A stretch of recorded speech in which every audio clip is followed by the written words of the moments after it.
Olá, tudo bom? Muitas pessoas relatam dificuldade para dormir cada vez mais frequente, ou para pegar no sono, ou acordam 2, 3 da manhã, não conseguem voltar a dormir e gostariam de uma alternativa mais saudável para tentar melhorar isso. Muitas vezes, um dos sistemas do nosso corpo, que a gente tem dois, né? Um de alerta e um de relaxamento, pode estar desregulado e você está tendo dificuldade para conseguir se manter adormecido nesse momento tão importante da noite. Então vamos falar sobre 4 plantas que você provavelmente tem na sua casa que vão te ajudar bastante a melhorar o seu sono. Fica aí até o final que você não vai querer perder. Antes de começar, eu quero perguntar para você, é pior pegar no sono, entrar realmente no sono, ou você é daquela pessoa que dorme rápido, mas acorda de madrugada e depois fica com dificuldade para readormecer? Como é que isso funciona para você? Escreve para mim aqui embaixo nos comentários, eu vou adorar ver o seu comentário. Deixa sua curtida no vídeo, que isso me ajuda muito. E se você conhece alguém que sofre com insônia ou acorda muito de madrugada e tem uma qualidade de sono ruim, compartilhe esse vídeo, pode ser uma forma de você ajudar essa pessoa também. Como eu te falei no começo do vídeo, a gente tem 2 sistemas do nosso corpo, né, que são complementares, eu diria assim. A gente tem um sistema de alerta, que é como a gente chama de eixo de estresse também, que ele é dominado pelo cortisol e pela adrenalina, e ele é coordenado, na verdade, principalmente pela essa questão de botar a gente para fazer as coisas no dia a dia. Logo de manhã a gente já tem um pico fisiológico do cortisol, que isso é normal, isso é esperado, é o hormônio do despertar, e ele cai, deveria cair drasticamente ao anoitecer. Na insônia, muitas vezes pode acontecer o que a gente chama de pico invertido ou sustentado, em que o cortisol à noite é alto e mantém o cérebro em estado de vigilância, né? O que não deveria acontecer, porque o seu corpo encara como se tivesse um perigo iminente. A adrenalina, quando está aumentada, também aumenta a frequência cardíaca e o tônus muscular. Então, o seu corpo entende que você não pode baixar a guarda, você não pode relaxar, você não pode adormecer. Tem um perigo ali rondando você, você tem que se manter sempre, né, ligado. Então, esse é um ponto importante. Muitas pessoas têm esse sistema muito estimulado hoje em dia. Tem ainda o sistema contrarregulador, que é o sistema de relaxamento, que é como se fosse o nosso freio biológico, né? Para que o nosso sono ocorra, o nosso cérebro precisa entrar num estado mais relaxado. E quando a gente pensa em relaxamento, o primeiro neurotransmissor que a gente sempre lembra é o GABA, porque ele é o principal mensageiro do relaxamento. Ele reduz a atividade dos neurônios, silencia ruídos mentais, pensamentos e permite que as ondas cerebrais fiquem mais lentas. Sem o GABA eficiente, a nossa mente continua acelerada, aquela famosa coisa, né? O corpo acelerado, mente cansada, mente ligada o tempo inteiro. Então, é importante que o GABA atue da forma que ele deve atuar. Além do GABA, a gente tem a serotonina, porque ela é matéria-prima para formar melatonina. E quando a gente tem baixos níveis de serotonina durante o dia, frequentemente você tem uma pior indução do sono à noite, porque a melatonina é como se ela falasse assim: opa, adormeceu. Ela manda um sinal para o nosso cérebro que está de noite, para que tudo isso ocorra, que o GABA aumente, que a temperatura corporal abaixe. Então é importante que a gente consiga ter aquela queda da temperatura corporal que induz o nosso sono. Então é importante que a gente tenha um compasso entre esses dois eixos que são importantes. É importante que a gente fique acordado, bem disposto, vigília de manhã, e é importante que o nosso corpo consiga adormecer à noite.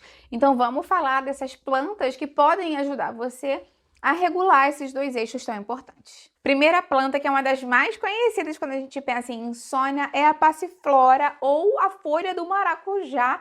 Muitas pessoas já sabem e já tomam isso milenarmente, né? Já tem a vovó, indicava, a mãe fazia para os filhos o chazinho da folha. Isso porque realmente ela tem flavonoides e alcaloides que agem aumentando a biodisponibilidade do GABA lá na fenda sináptica. Então, os nossos antepassados, as vovós sabiam isso, né? Realmente, empiricamente, né? Da prática.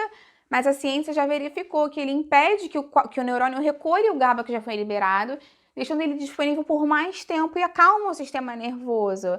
Além disso, ele se liga ao receptor do GABA-A, facilitando a abertura dos canais de cloro, e quando o cloro entra no neurônio, a célula fica hiperpolarizada, ou seja, a mente fica muito mais difícil para ela sinalizar, disparar sinais de ansiedade, pensamentos acelerados. Então, por isso que para muitas pessoas que têm aqueles pensamentos ruins antes de dormir, fica pensando nos boletos, fica pensando nos problemas, fica pensando no mundo, na guerra e tudo mais, o chá da passiflora pode ser uma ótima opção.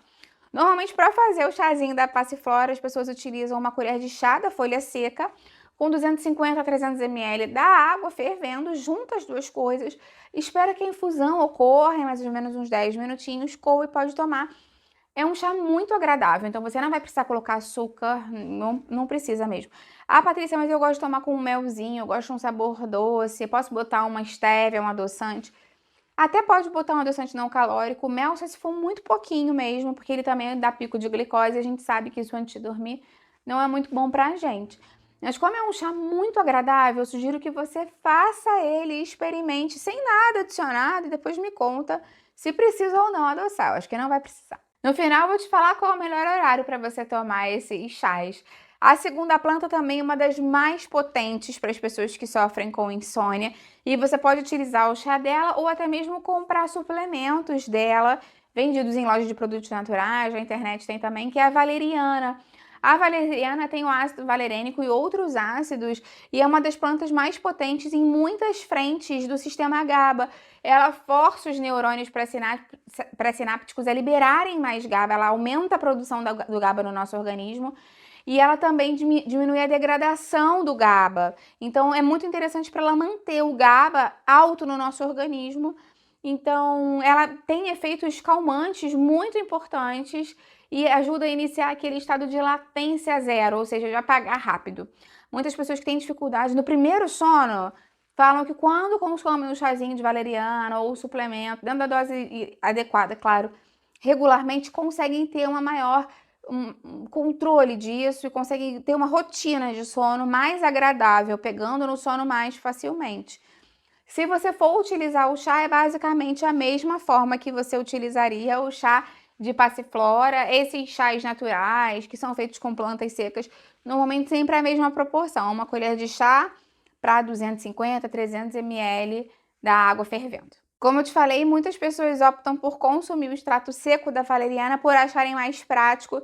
Ele é vendido como se fossem uns tabletinhos ou em cápsulas gelatinosas.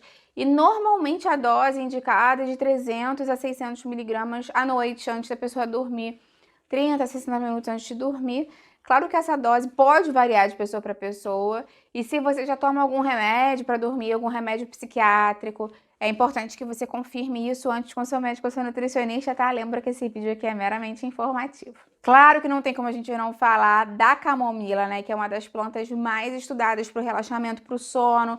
Tem a apigenina, que é uma estrutura molecular muito interessante, porque ela se encaixa com precisão nos receptores benzodiazepínicos do cérebro, que é onde entram aqueles remédios, né, que se encaixam.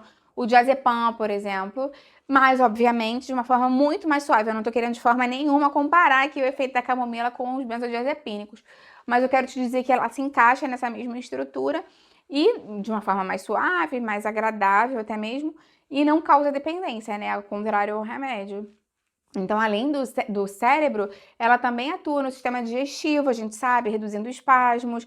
A gente sabe do eixo importantíssimo, né? Cérebro-intestino, que a gente sabe que quando a gente consegue ter o intestino funcionando melhor, a gente melhora a produção de muitos neurotransmissores que vão lá pela corrente sanguínea para o nosso cérebro. E esse relaxamento muscular do sistema nervoso central dá aquele sinal de segurança que eu já te falei para a gente descansar. Então, ela é ideal para quem sente muita ansiedade e quem tem aqueles problemas gástricos com relação à ansiedade e estresse e não consegue dormir bem por isso. Às vezes fica com dor de barriga, com aquela sensação de digestão parada, muitos gases, tem aquelas tensões relacionadas à ansiedade, a camomila é fantástica. E da mesma forma, uma colher de chá para 300, 350 ml de água fervendo para fazer o seu chazinho. E ela com certeza não precisa adoçar, né? É um chá muito agradável, naturalmente docinho. E o ideal é que você pegue sempre as flores para fazer o chá. Então, muitas pessoas compram aquele saquinho industrializado. Se você puder, compra aquela embalagem que vem com as flores secas. Aquela parte amarelinha onde tem mais compostos ativos. Ainda outro tipo de planta que você pode acrescentar na sua rotina é a melissa. A melissa tem o ácido rosmarínico, que é muito importante, né, para aumentar a inibição de uma enzima que prejudicaria a destruição do GABA, né, aumentaria a destruição do GABA no nosso organismo para voltar ao sinal de alerta. E a melissa age diretamente nessa enzima, que é a GABA-transaminase. Então, o GABA que o seu corpo produz naturalmente vai permanecer mais ativo, mais vivo, mais potente, mais poderoso. E a melissa tem esse papel bem interessante mesmo, Também é uma planta muito boa para a gente acrescentar.